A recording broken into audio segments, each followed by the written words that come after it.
Hello guys, good evening. আমি Azhar, welcome to my new video. সবাই হয়তো ভাবছো আমার হাতে এই টাকাটা দেখে কিসের টাকা।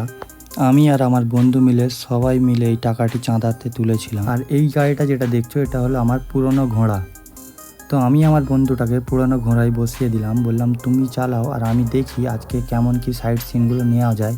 সাইড সিন নিতে না নিতেই বন্ধু আবার পকেটে দিল ব্যথা, তাই ভরে নিলাম 50 টাকার পেট্রোল। 50 টাকার পেট্রোল নিয়ে দিলাম কাকাকে টাকা দেওয়ার পর আমরা বার হয়ে গেলাম আমাদের উদ্দেশ্যটা ছিল যে আমরা যে জায়গাটিতে বসা ওঠা করি ওই জায়গাটিতে ধূপের জন্য একদম বসা যাচ্ছিল না। তাই কিছু কিছু টাকা তুলে চলে এলাম চাঁপাতলা একটি দোকানে। আমরা এমন টাইমে এসেছিলাম দোকানগুলো সবই বন্ধ ছিল। বন্ধ থাকার কারণে বন্ধুটাকে বললাম, যা গিয়ে ডাকাডাকি কর, যদি খোলা থাকে তো আমার এখান থেকে ফেরত যেতে হবে না, আমরা নিয়েই যাব। বন্ধুটা অনেক ডাকাডাকির পর কিছুক্ষণ পর ভিতর থেকে একজন সাড়া দিল, কিন্তু কোন জায়গা থেকে সাড়া দিল আমরা তখনও বুঝতে পারিনি। তো পাশের দোকানটা ছিল আরেকটি লোকের, তো ওই লোকটাকে বলতে ওই লোকটি বলল হ্যাঁ পাওয়া যাবে। তো তাকে যখন আমাদের বাজেটটা আমরা বললাম, ওই রকম বাজেটে তো পাবে না। যখন এই কথাটা কাকা বলেছে তো কাকাকে আমরা বাজেটটা বললাম, বাজেট ছিল মাত্র 200 টাকা। বলার সঙ্গেই কাকা ভিতর থেকে একটি চট নিয়ে এলো, এনে আমাদের দেখালো। আর দেখাবার পর আমরা ভালো করে ওটাকে দেখে নিলাম যে ওর ভিতরে কোনো রকম ছেঁদা বা ফুটো আছে কি না। তো দেখে নেওয়ার পর বন্ধুটাকে বললাম টাকাটি কাকাকে গুনে দে। বন্ধুটা টাকাটা কাকাকে গুনে দিয়ে দিল। দেওয়ার পর আমরা ওখান থেকে বার হয়ে গেলাম। ওইখান থেকে বেরোলাম বাড়ির দিকে। ঘোড়াটা আমি চালাচ্ছিলাম আর আমার পিছনের যে বন্ধু তাকে বললাম তুই এবারে বসার পর সামনের দিকে যাওয়ার সময় একটি কফির দোকান আছে, যে দোকানটিতে চা এবং কফি খুবই সুন্দর বানায়। তো তাই আমি গাড়িটা এখানে রাখলাম। গাড়িটা এখানে রাখার পর আমি চলে গেলাম, কাকা দুটো কফি বানিয়ে দাও। তো কাকা তাড়াতাড়ি করে দুটো কফি আমাদের বানিয়ে দিল। বানিয়ে দেওয়ার পর বন্ধুটাকে বললাম তুই একটি কফি নে, আমি একটি কফি নিই। তো নেওয়ার পর আমি বন্ধুটাকে আবার জিজ্ঞাসা করছিলাম কেমন লাগছে। ও বলল খুবই ভালো লাগছে, আর আমাকে তো এখানের কফি খুবই ভালো লাগে।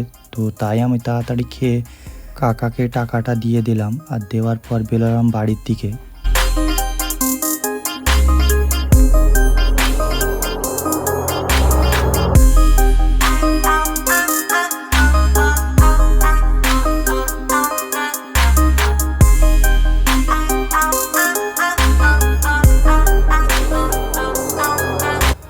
বাড়ির দিকে চলে আসার পরই পাড়ার ভিতরে গিয়ে আমি বললাম যে আমি তো চলে এসেছি, এবারে দেখি ওই জায়গাটি এই মাপের হয় কি না বলে আমি নিয়ে গেলাম। নিয়ে গিয়ে সবাইকে ওটা দেখালাম। দেখাবার পর সবাই মিলে ওটিকে খুলে দেখলো।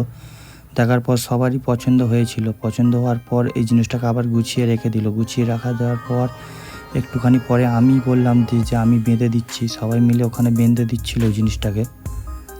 আমি আমার সাইডটিকে বেঁধে দিয়েছিলাম, কিন্তু ওই যে সাইডটা ছিল ওটা অনেকটি গাছের উপরে উঠে বাঁধতে হবে।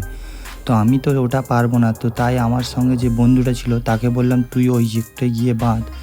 তো ও কী করলো, ওই দিকটায় চলে গেল। চলে আসার পর আমি যখন ওকে বলছিলাম ভাই এই সাইডেরটা না ওই সাইডেরটা বাঁধ, তো ওই সাইডেরটাও বাঁধে ছিল দড়ি। বাঁধে আমি বললাম যে তুই গাছে ওঠ, আমি এখানে ধরছি।